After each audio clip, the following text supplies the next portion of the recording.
I'm Manuel Medina Mora. I'm the CEO of Citi Latin America, which comprises 25 countries in Latin America and the Caribbean. We are responsible for a group of 80,000 people, revenues of close to $15 billion, and more than 3,000 offices throughout the whole region.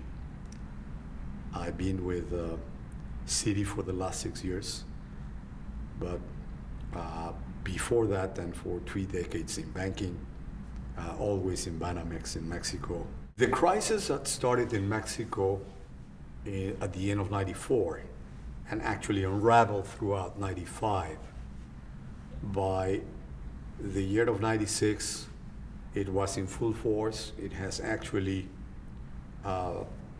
impact significantly in the economy, raising unemployment to levels that we haven't seen in the country in a generation, and create a real problem for households on repaying their debt.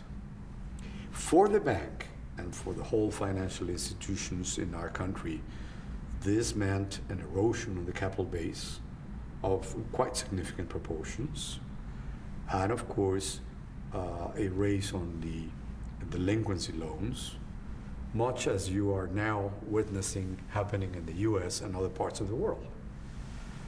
And that was, of course, known as the Mexican crisis. Some people have even called it the tequila crisis. I think that the challenges that we were facing were many, but the most important ones was the restoration of our balance sheet, the raising of new capital, of course with the objective of trying to dilute the least our shareholders, and probably as challenging as those two, preserving the talent that we have in the bank and keeping the motivation high in all ranks at our institution. One of the most challenging parts was to keep the motivation very high and to sell the future to our people. In the middle of a crisis, it's very difficult sometimes to see the end, to see that there will be a promising future. We were able also to create a vision for our people and the challenge to keep the bank as we always knew it, with the same management team, basically, and with the same group of people. Communicating a vision, it's an exercise that requires consistency. And it requires that you do this over a period of time.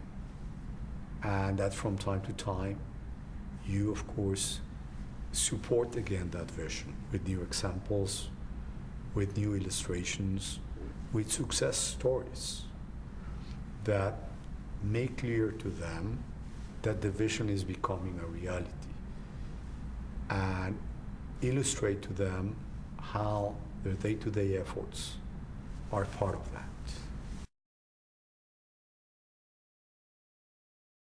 And we were very successful in the span of 2 years, the most challenging years of recent history in Mexico, to raise more than $2 billion of fresh capital to recapitalize the bank. And while some of our competitors went bankrupt, we emerged from the crisis with the same group of shareholders. It was the only case in Mexico out of the 18 banking institutions that were working there.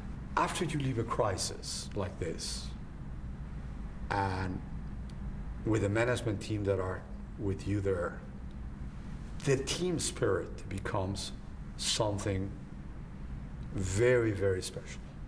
Because you've been together in the good times and in the bad times, in the challenging times.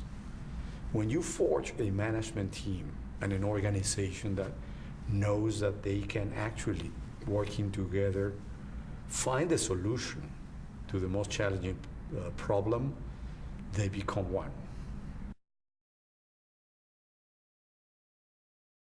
For any business leader in today's world, and more importantly, in challenging times, Communication is the key.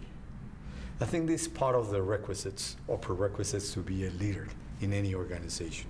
You need to be a good communicator. You need to be somebody that can inspire other people and really make them part of the dream, of the vision that you have for the organization.